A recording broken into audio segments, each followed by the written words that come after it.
तो आज हम पढ़ने वाले हैं प्रजामंडल आंदोलन।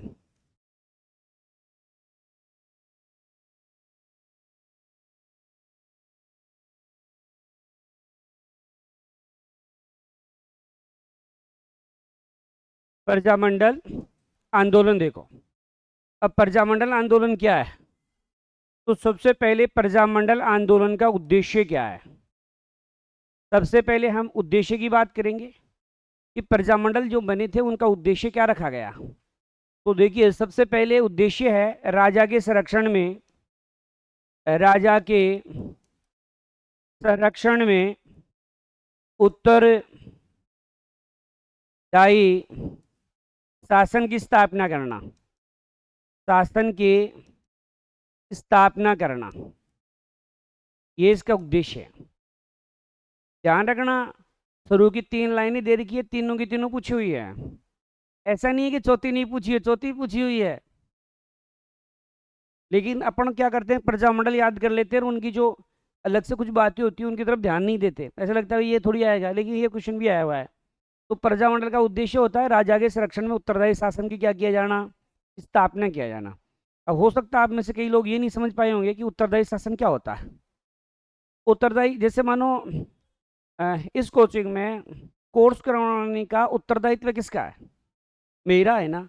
तो समझ रहे हो भाई, मेरी नेतृत्व में सारी चीजें जो हैं सही तरीके से कार्य जो है संपन्न हो। ऐसे ही राजा के संरक्षण में, मतलब राजा के अंडर में जनता जो है उनका जो भी कार्य वगैरह है सही तरीके से क्या है किया जाए। तो ये इसका उद्देश्य है। एक अधिवेशन हुआ था और वो है हरिपुरा अधिवेशन। ये हरिपुरा अधिवेशन जो हुआ था वो 1938 में हुआ और इस हरिपुरा अधिवेशन के जो अध्यक्ष बने वो बने अपने सुभाष चंद्र बोस बने। ये जो हैं हरिपुरा अधिवेशन के अध्यक्ष थे। और इस अधिवेशन में क्या निर्णय हुआ? तो प्रजामंडलों की स्थापना का प्रस्ताव पारित किया गया। क्या किया गया? प्रजा मंडलों की स्थापना का प्रस्ताव पारित किया गया कि प्रजामंडल है उनकी स्थापना की जाएगी, ऐसा प्रस्ताव इसमें पारित किया गया। तो ये हो गया आपका हरिपुरा अधिवेशन। ये भी पूछता है कि कब हुआ, 38 में। अध्यक्ष भी पूछता है सुभाष चंद्र बोस। और स्थापना का प्रस्ताव जो पारित किया वो किया गया कि प्रजामंडलों की स्थापना की जाएगी। उसके बाद में एक अधिवेशन हुआ, त्रिपुरा नहीं, त्रिपुरी अधिवेशन।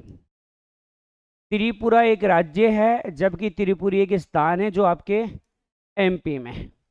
इसकी स्थापना 1 साल बाद में, मतलब ये अधिवेशन 1 साल बाद में हुआ, 1939। अध्यक्ष तो पहले वाले ही हैं, मतलब अपने सुभाष चंद्र बोस जो हैं वो ही इसके अध्यक्ष हैं। और इसमें ये प्रस्ताव पारित किया गया कि कांग्रेस जो है प्रजामंडलों का पूर्ण सहयोग करेगी। क्या करेगी? कांग्रेस प्रजामंडलों का पूर्ण सहयोग करेगी। तो ये इसमें निर्णय किया गया।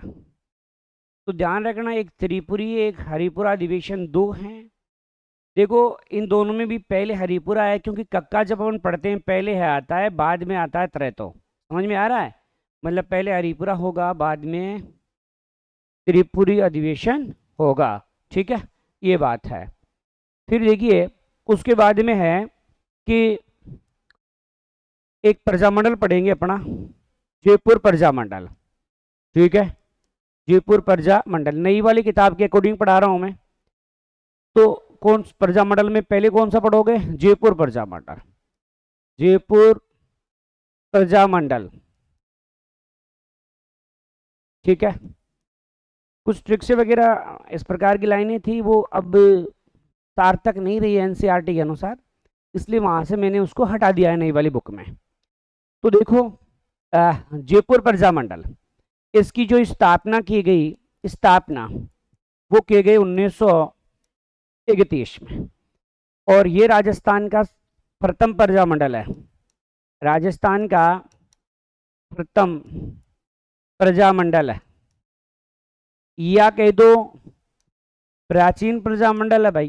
भाई पहला है तो सबसे पुराना यही है भाई, एक ही बात है। तो इस प्रजामंडल की स्थापना 31 में की गई थी और इसके जो संस्थापक थे वो थे कपूर चंद पाटनी।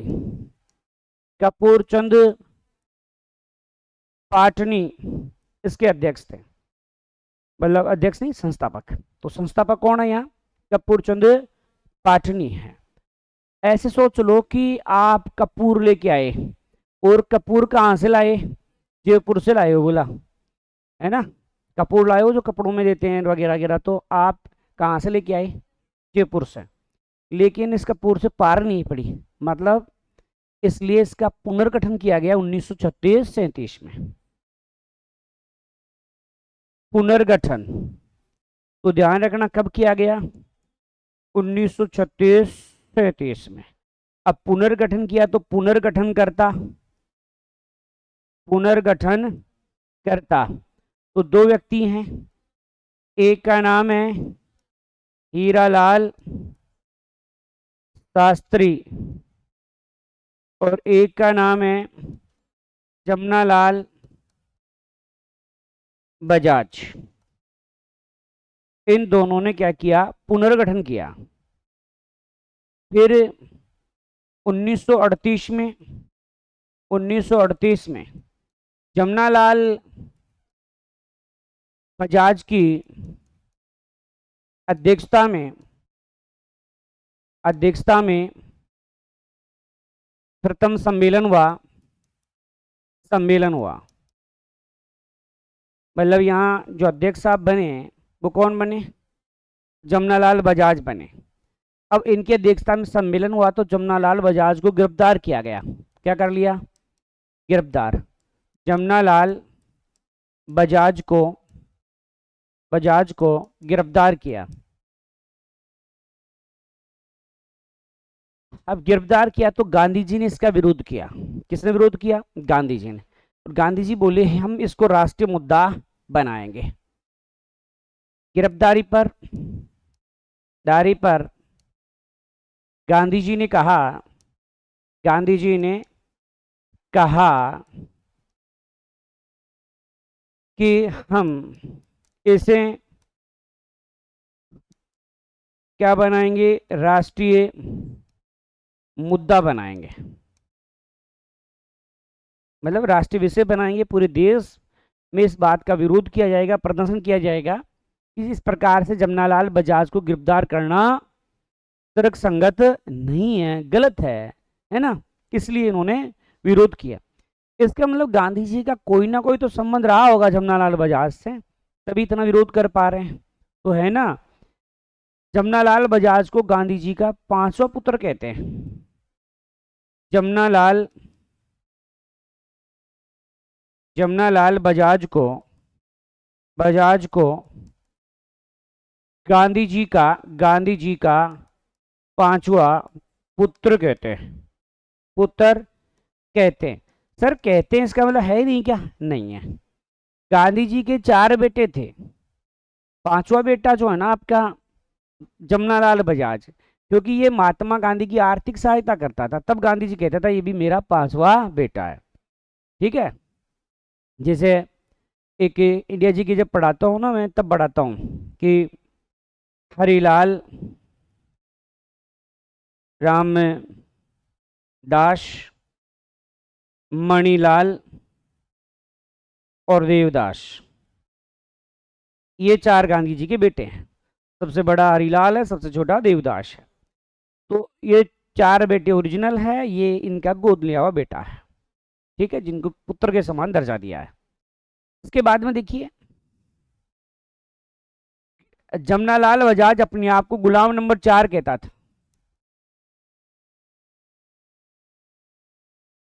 जमना लाल बजाज अपने आप को गुलाम नंबर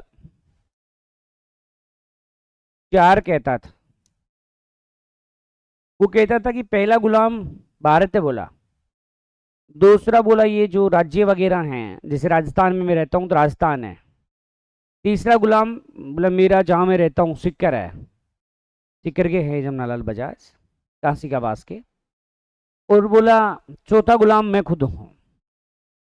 ऐसे अपने आप को गुलाम नंबर 4 का है। पहला गुलाम कौन हो गया, दूसरा गुलाम कौन हो गया, और तीसरा गुलाम, और चौथा गुलाम कौन हो गया। तो इस प्रकार से इसने कहा है। चलो जी, अब एक समझौता हुआ।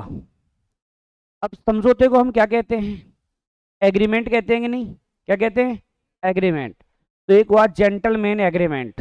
क्या हुआ, जेंटलमैन्स एग्रीमेंट। ये एग्रीमेंट 1942 में हुआ। कब हुआ, 1942 में हुआ ये। 1942 में जब भारत छोड़ो आंदोलन चल रहा था, इस समय क्या चल रहा था, भारत छोड़ो आंदोलन जो अंग्रेजों के विरुद्ध गांधी जी ने चलाया था वो चल रहा था। तो इस जेंटलमैन एग्रीमेंट के तहत दो व्यक्तियों के बीच में समझौता होता है। एक हीरालाल शास्त्री हैं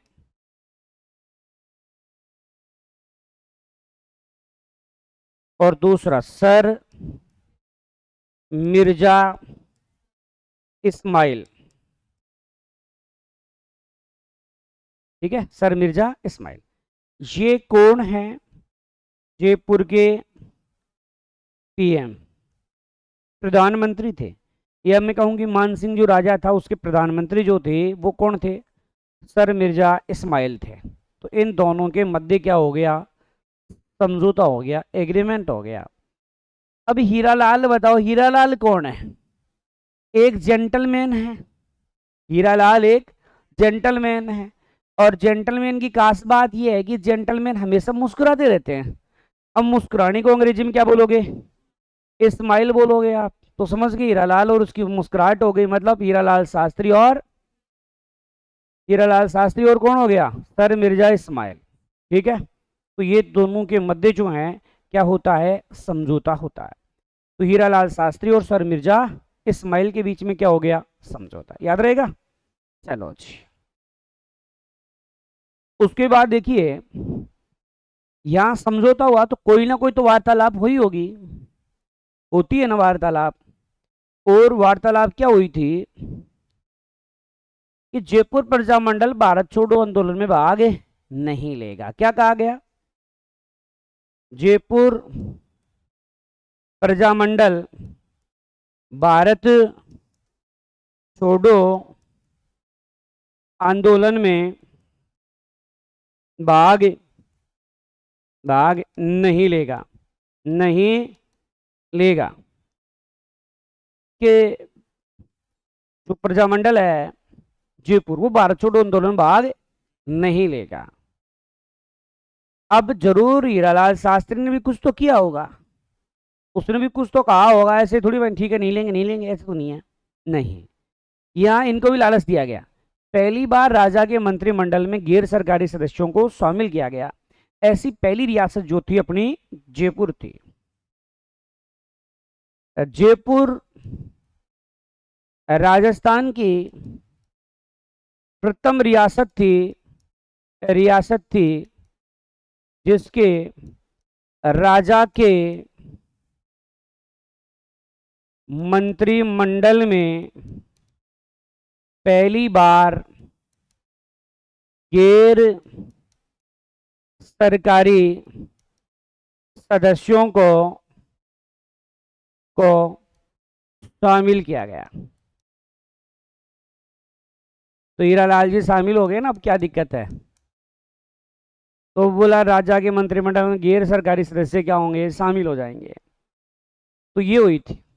अब आप ये सोच रहे होंगे ये समझौता हीरालाल शास्त्री के साथ ही क्यों हुआ, क्योंकि उस समय भारत छोड़ो आंदोलन के समय जो जयपुर प्रजामंडल के अध्यक्ष थे वो हीरालाल शास्त्री थे। इस वजह से समझौता हीरालाल शास्त्री के साथ हुआ।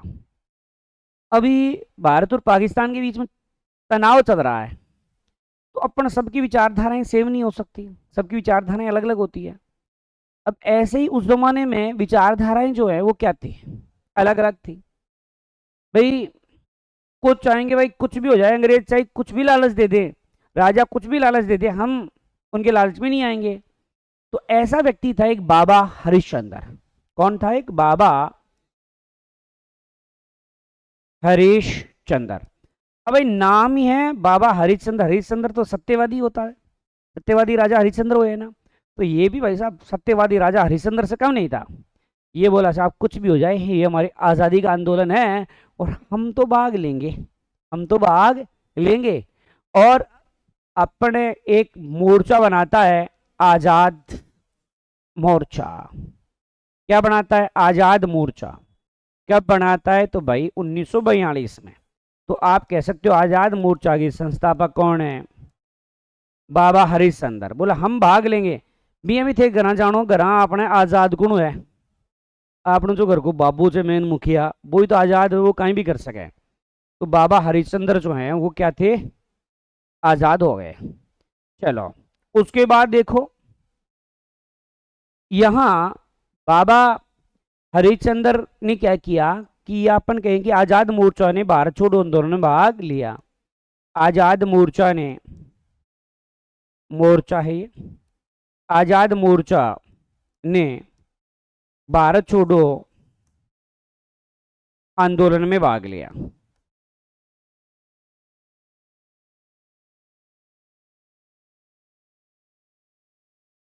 अब एक चीज समझ में आ रही होगी, इसका मतलब जयपुर प्रजामंडल के तो दो फाड़ हो गए।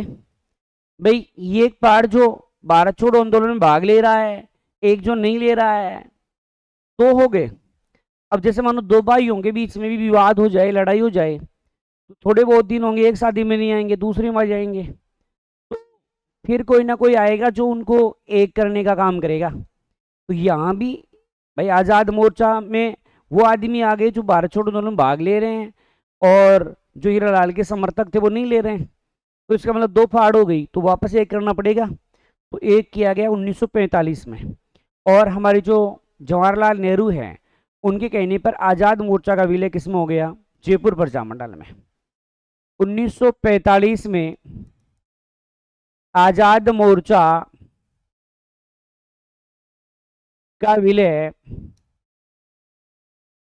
जवाहरलाल नेहरू के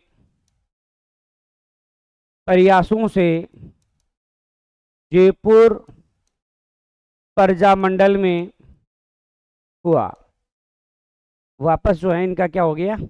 विलय हो गया। ठीक है, तो जयपुर प्रजामंडल में वापस क्या हो जाता है? विलय हो जाता है। उसके बाद देखिए जयपुर दिवस कब मनाया गया? जयपुर दिवस तो ये मनाया गया 12 मार्च 1939। तो जयपुर दिवस कब मनाया गया? तो आप क्या कहोगे? 12 मार्च 1900। ध्यान रखना, इसका मतलब ये नहीं है कि जयपुर दिवस 12 मार्च को आता है, ये तो उस समय मनाया था। जयपुर दिवस, स्थापना दिवस तो 18 नवंबर को आता है। ठीक है, ये अलग बात है। अब अन्य लोग भी जो इस प्रजामंडल से जुड़े हुए हैं, कई बार पूछे जाते हैं। तो प्रमुख व्यक्ति जो इस प्रजामंडल से जुड़े हुए हैं,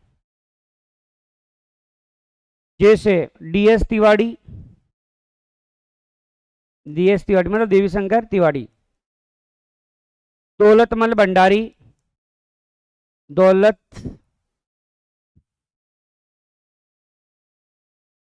दौलतमल भंडारी,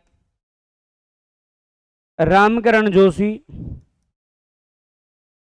रामकरण जोशी,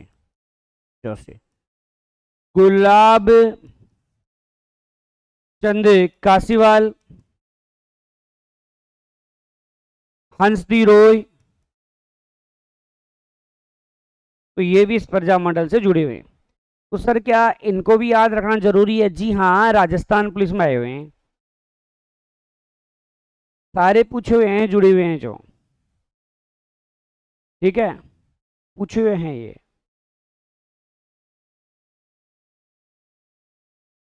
अच्छा, महिला और लिख लो एक, महिला। तो महिला है कस्तूरबा, कस्तूरबा गांधी। इनको तो जानते होगे कौन है ये, गांधी जी की पत्नी थी। तो भाग लेती है, पुतली बाई उनकी माता है, गांधी जी की माता है वो, कौन है, पुतली बाई। तो ये भाग लेती है यहाँ पे। और एक लेती है यहाँ पे दुर्गा, दुर्गा देवी।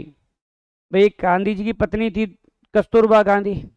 तो हर पत्नी जो होती है पति पर दुर्गा की तरह ही होती है, कभी भी त्रिशूल दिखा देती है, आज भी चिमटा फूकनी बेलन जो भी मिलता है वो दिखा देती है। तो उससे याद रखो, क्या ध्यान रखोगे, दुर्गा देवी और कस्तूरबा। तो देखो एक बार प्रजामंडल जहां से चले दोबारा कोशिश करते हैं। उद्देश्य क्या है, राजा के संरक्षण में उत्तरदायी शासन की स्थापना करना। त्रिपुरा अधिवेशन कब हुआ, हरिपुरा, त्रिपुरा नहीं है, हरिपुरा अधिवेशन 38 में, और सुभाष चंद्र बोस की अध्यक्षता में। और इसमें प्रजामंडलों की स्थापना की जाएगा, ऐसा प्रस्ताव कांग्रेस ने पारित किया। त्रिपुरी अधिवेशन कहाँ होता है, तो एमपी में। और कब हुआ था, 39 में। और अध्यक्ष कौन है, सुभाष चंद्र बोस। और ये कहा गया कि प्रजामंडलों का पूर्ण सहयोग करेगी कांग्रेस। फिर जयपुर प्रजामंडल की स्थापना 1931 में हुई। तो ये राजस्थान का पहला प्रजामंडल या प्राचीन प्रजामंडल हो गया। इसके संस्थापक थे कपूर चंद पाटनी, पाटनी से पार नहीं पड़ी, इसलिए 1936-37 में इसका क्या किया गया, पुनर्गठन किया गया। पुनर्गठन करता हीरालाल शास्त्री और जमनालाल बजाज। 1938 में जमनालाल बजाज की अध्यक्षता में प्रथम सम्मेलन होता है। बाद में जमनालाल बजाज को जब गिरफ्तार किया गया तो गांधी ने इस बात का विरोध किया और कहा कि हम इसको क्या बनाएंगे, राष्ट्रीय मुद्दा। फिर जमनालाल बजाज जो है गांधी जी का क्या कहलाता है, पांचवा पुत्र, और अपने आप को क्या कहता है, गुलाम नंबर 4 कहता है। फिर आपने देखा जेंटलमैन एग्रीमेंट होता है जो कि 1942 में हो रहा है। और इस समय भारत छोड़ो आंदोलन चल रहा था, किनके मध्य, तो हीरालाल शास्त्री और सर मिर्जा इस्माइल के मध्य। और ये सर मिर्जा इस्माइल जो है जयपुर के प्रधानमंत्री हैं। फिर आपने देखा कि जयपुर प्रजामंडल ने भारत छोड़ो आंदोलन में भाग नहीं लिया, क्योंकि इन्हें कहा गया कि मतलब कि आप जो राजा का मंत्रिमंडल है उसमें गैर सरकारी सदस्य हो जाते हैं। हालांकि ये डील भी थी कि भविष्य में जो राजा है ना वो अंग्रेजों से किसी प्रकार का कोई संबंध स्थापित नहीं करेंगे। भाई ठीक है, आपकी दोस्ती है तो अब लेकिन भविष्य में ऐसा नहीं करोगे, ये भी यहाँ पर डील हुई थी। फिर आपने देखा आज़ाद मोर्चा, तो 1942 में, और बाबा हरिश्चंद्र ने बनाया, और आज़ाद मोर्चा ने भारत छोड़ो आंदोलन में भाग लिया। बाद में नेहरू जी के कहने पर 1945 में आज़ाद मोर्चा का विलय वापस किस में हो गया, तो किस में हो गया, जयपुर प्रजामंडल। जयपुर प्रजामंडल में यहाँ जयपुर दिवस मनाया गया था। कब मनाया गया था, वैसे जयपुर दिवस कब होता है, अच्छा। फिर मुख्य व्यक्ति यहाँ कौन कौन थे, तो डीएस तिवारी है, मतलब देवी शंकर तिवारी, आरपीएससी के सदस्य भी रहे हैं बाद में ये। और दौलतमल भंडारी, रामकरण जोशी, गुलाब चंद कासीवाल, हंसदी रॉय है। महिलाओं में कस्तूरबा गांधी और दुर्गा देवी। ठीक है, तो ये आपका जयपुर प्रजामंडल। समय क्या हो रहा है, 1 मिनट है, फिर क्या मतलब है, 1 ही मिनट है।